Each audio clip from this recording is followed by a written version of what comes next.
It's hard to really know where to start with this one. There's so much going on in the world right now. If you're watching this, maybe you're like me, you feel overwhelmed. You've been scrolling through tragedy, toggling between heartbreak and numbness, rage and hopelessness. Yet this strange optimism is still there. And maybe you're tired of thinking about the world collapsing when you still have bills to pay, right? And maybe you just gotten good at pretending that it's not as bad as it seems. But it is. It is that bad. And pretending we don't see it or can't understand it, that's part of how it gets worse. Right now, we're watching authoritarianism take rise all over the globe, even in some of your favorite countries. We're watching genocide happen in real time in multiple places, state violence against women and protesters in Iran, mass displacement, civil war going on in Sudan, Congo, and Yemen, to name a few. And here in the US, we got ICE raids ramping up, a president that's doubling down on fascism, presidential frontrunners as well, doubling down on fascist rhetoric, and people like Charlie Kirk fanning the flames of a modern day race war from the grave. And some of y'all don't like to talk about politics. I understand that completely. I don't like talking about politics, to be honest. But it's the thing, like, politics isn't just about elections. It's about power. It's about who gets to live freely and who doesn't.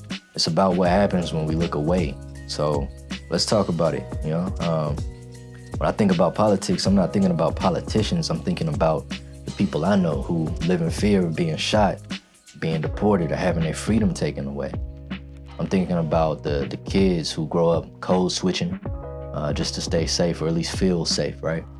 Thinking about the families who, you know, ain't never felt comfortable calling the police.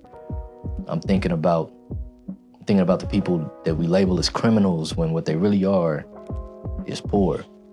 And people of color are being programmed into believing that race doesn't still play a role in the state of society today, ignoring how we're still taught to associate whiteness with purity and safety, and blackness with danger, immigration with threat, protest with violence, and silence with peace. And that's intentional programming. And I get it, bro. It's frustrating because, like, how do you help? How do you talk to the other side? We can't even agree on definitions.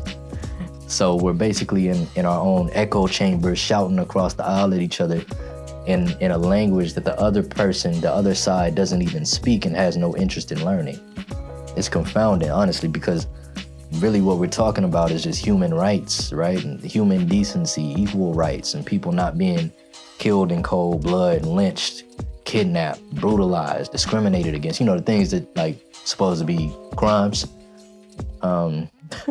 This goes so deep. Like, it's really no way that I can possibly speak on everything that I want to in one video. But one thing I'm watchful for is this: the worst thing that they can do to you is take your hope from you.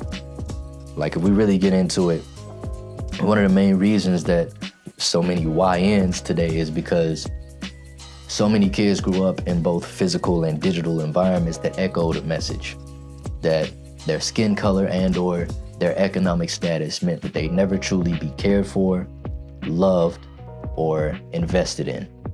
And that message was reinforced by constant access to images and examples of Black and brown people being killed or brutalized by police, seeing homelessness in their neighborhoods, drug addictions, impoverished people like them being talked down to in schools, ultimately left with two options, the same two options, mind you, that rappers been talking about since the 80s and the 90s, right? Go to the league or sell drugs. On top of that, constant access to seeing how white people are treated by the government, police, and school systems compared to how people of color are treated. But if we talk about it, we're the boy or the girl who cried wolf. It's not an intelligence problem. It's not even just a parenting problem. It's a hope problem.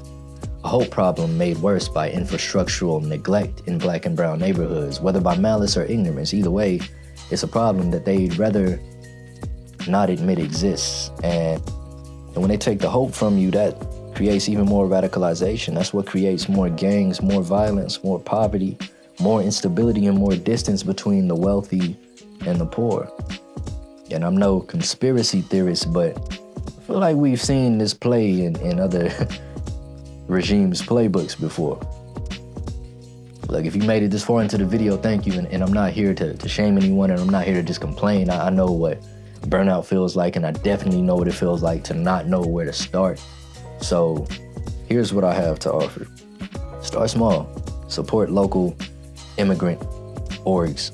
Donate to trusted sources, share validated, verified news sources from verified journalists.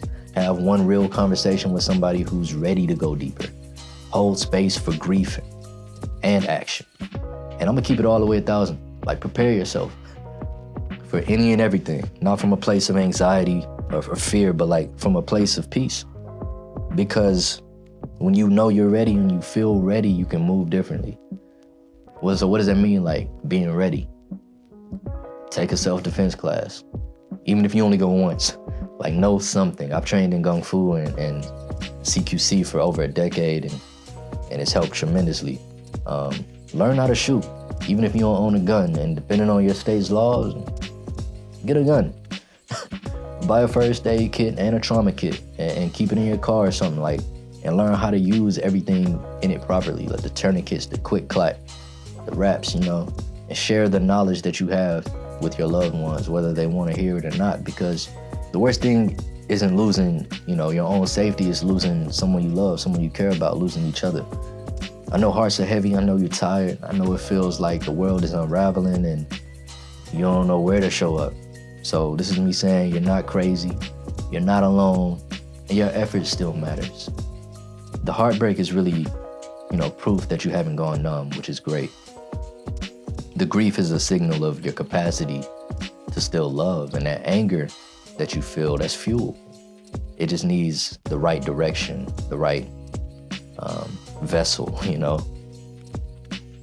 And if you only take one thing from everything that I said, take care of yourself as you take care of the world, Train with purpose, educate yourself, speak, even if your voice shakes, and stay close to the people who remind you what's worth protecting. We can't change everything all at once. I know we wish we could, but we can hold the line.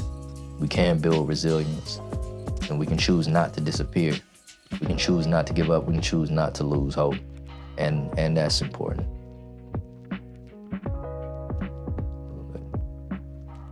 That's all I have, man. Till next time.